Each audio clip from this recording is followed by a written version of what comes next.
শরীরে শেষ রক্ত থাকা পর্যন্ত এটা আমাদের মুসলমানদের সম্পদ। আর রাতের অন্ধকারে কালো আইন যে পাস করিয়ে দিয়েছেন। আজকে ওয়াকফ সংশোধনী আইন বাতিলের দাবিতে যে মুসলমান ভাইয়েরা নেমে পড়েছে মাঠে ঘাটে, গ্রাম থেকে শহর পর্যন্ত, তো সেখানে আপনারা দেখতে পাচ্ছেন মানুষের একটা ভিড় হয়েছে, সবাই কিন্তু কুলপিয়ার মুখী হয়েছে। তো সেই সঙ্গে কিন্তু আমরা দেখা পেলাম একজন হিন্দু কাকা। আমরা সেই হিন্দু কাকার কাছ থেকে জানার চেষ্টা করবো যে মুসলমানরা বা মুসলমান ভাইয়েরা যে আজকে আন্দোলনে নেমে পড়েছে সেটা কতটা সঠিক, তার নজরে কি দেখা যাচ্ছে। বলেন বাবা কিন্তু ভালো, রাজনীতি সত্যকে ভালো, মানে আমাদের হিন্দুর মধ্যে অনেক ডিস্টার্ব। না, আমি সেই ব্যাপারে যাচ্ছি না। আমি বলতেছি যে আজকে মুসলমান ভাইরা যে আন্দোলনে নেমে পড়েছে সেটি হচ্ছে ওয়াকফ সংশোধনী আইন। এই আইন বাতিলের দাবিতে তারা গ্রাম থেকে শহর পর্যন্ত আজকে কুলপিয়াবাসীদের দেখতে পাচ্ছে কিরকম একটা মানুষ রয়েছে। সবাই লাইন দিয়েছে, সবাই রাস্তাতে যাচ্ছে, রাজমালা মাঠে যাচ্ছে, সেখান থেকে আরও বৃহত্তম আন্দোলন করার তাদের চিন্তাধারা রয়েছে। তো সেই ব্যাপারে আপনি কি বলবেন? আপনি চাচ্ছেন তারা তাদের কাজ চালিয়ে যাক, তাদের আন্দোলন সঠিক, আপনি এটাই বলতে চান? আপনার নাম কাকা? আমার নাম শ্রী সুভাষ চন্দ্র। আপনি কোথায় গিয়েছেন? আমি কিসের জন্য? মুসলমানদের সঙ্গে আপনারা তাদের কাজ মিলিয়ে মিছিলে নেমে পড়েছেন। ধন্যবাদ জানাই।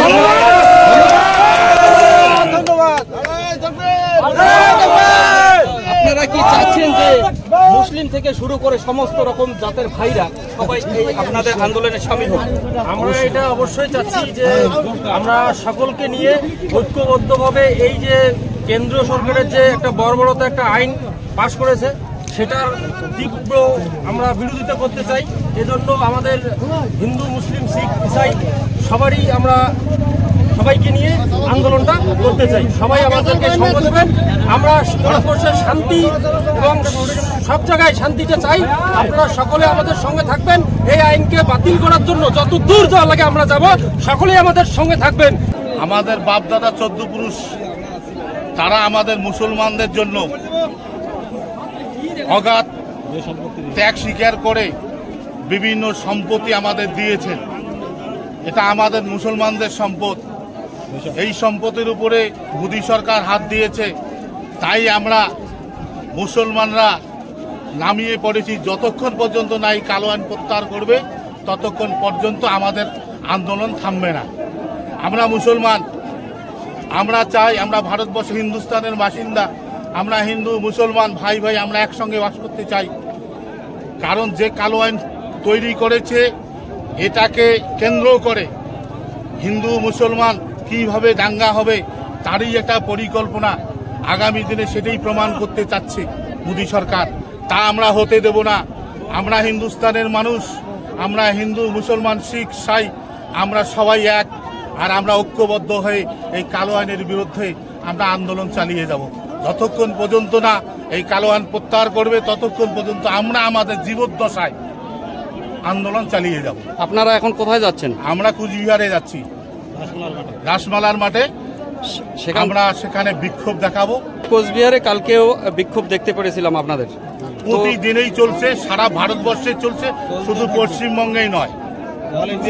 এবার এই আন্দোলনকে কেন্দ্র করে অনেক জায়গায় অনেক উস্কানিমূলক ঘটনাও ঘটাচ্ছে। আমাদের মুসলমানরা মারও খাচ্ছে, কিন্তু মার কেন? আমাদের যদি প্রাণও যায় তবুও আমরা এই আন্দোলন চালাবো। আমি তহিদুল ইসলাম, কুটিমারি ফুলেশ্বরী। কি রকম একটা মানুষ হতে পারে আজকে কোচবিহারের রাজপথে? এর কোনো হিসাব দেওয়া যাবে না। এখানে কোটি কোটি লোক হবে, লক্ষ লোকের কেন, কোটি লোকের সমাবেশ হবে। আপনি যেখানে দাঁড়িয়ে আছেন এখানে যেরকম মানুষ দেখা যাচ্ছে, অন্য অন্য রাস্তায় কি সেরকম দেখা যাচ্ছে? চতুর্দিকেই একই রকম। তাহলে চতুর্দিকে কুচবিহার আসার পথে যতটা পথ আছে ততটা পথে এই রকমই মানুষ চলছে। আপনারা কি শান্তিপ্রিয় ভাবে আন্দোলন চালিয়ে যাচ্ছেন? আমাদের শান্তিপ্রিয়, বিনা অস্ত্রে। আমরা শুধু আমাদের মাথায় টুপি থাকবে, আমাদের হাতে তসবি থাকবে, আমরা এই করেই আন্দোলন করব। বাড়তি আমাদের কাছে কিচ্ছু প্রয়োজন নেই। ভারতবর্ষের যে কেন্দ্রীয় সরকার নরেন্দ্র মোদী সাহেব বসে আছেন চেয়ারে, গদিতে বসে ঘুমাচ্ছেন, আর রাতের অন্ধকারে কালো আইন যে পাস করিয়ে দিয়েছেন তাদের বিরুদ্ধে আমাদের গণ আন্দোলন। ডিস্ট্রিক্টের লোক সারি সারিভাবে কাতারে কাতারে ভাবে যেভাবে আন্দোলনে নেমেছে, আমরা আশা রাখছি সারা ভারতবর্ষের মুসলিম ভাই সারি সারিবদ্ধভাবে কাতারে কাতারে আমাদের আন্দোলনে সামিল হবে, আমরা এই আশা রাখছি। আর মোদী সরকারকে জানিয়ে দিচ্ছি একটা কথা পরিষ্কারভাবে, আপনি যদি অন রেকর্ড বলে দিচ্ছি, ওনাকে জানিয়ে দেবেন এরকম রাতের অন্ধকারে যে কারচুপি করে আমাদেরকে অন্ধকারে রেখে যে আইন পাস করা হয়েছে সেই আইন আমরা মানছি না, আর কোনোদিনও মানবো না। আমাদের আপনার নাম? কোথা থেকে আসছেন? সাবডিভিশন থেকে।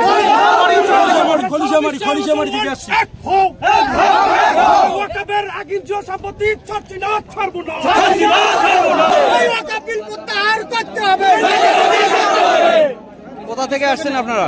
আমরা আছি নিশিগঞ্জ থেকে। নিশিগঞ্জ, নাম? শাহিনুর আলী। এখন যাচ্ছেন কোথায়? এখন কোচবিহারের রাজপথে যাচ্ছি আমরা। কোচবিহারের রাজপথে যাচ্ছেন, হ্যাঁ। কি কারণে?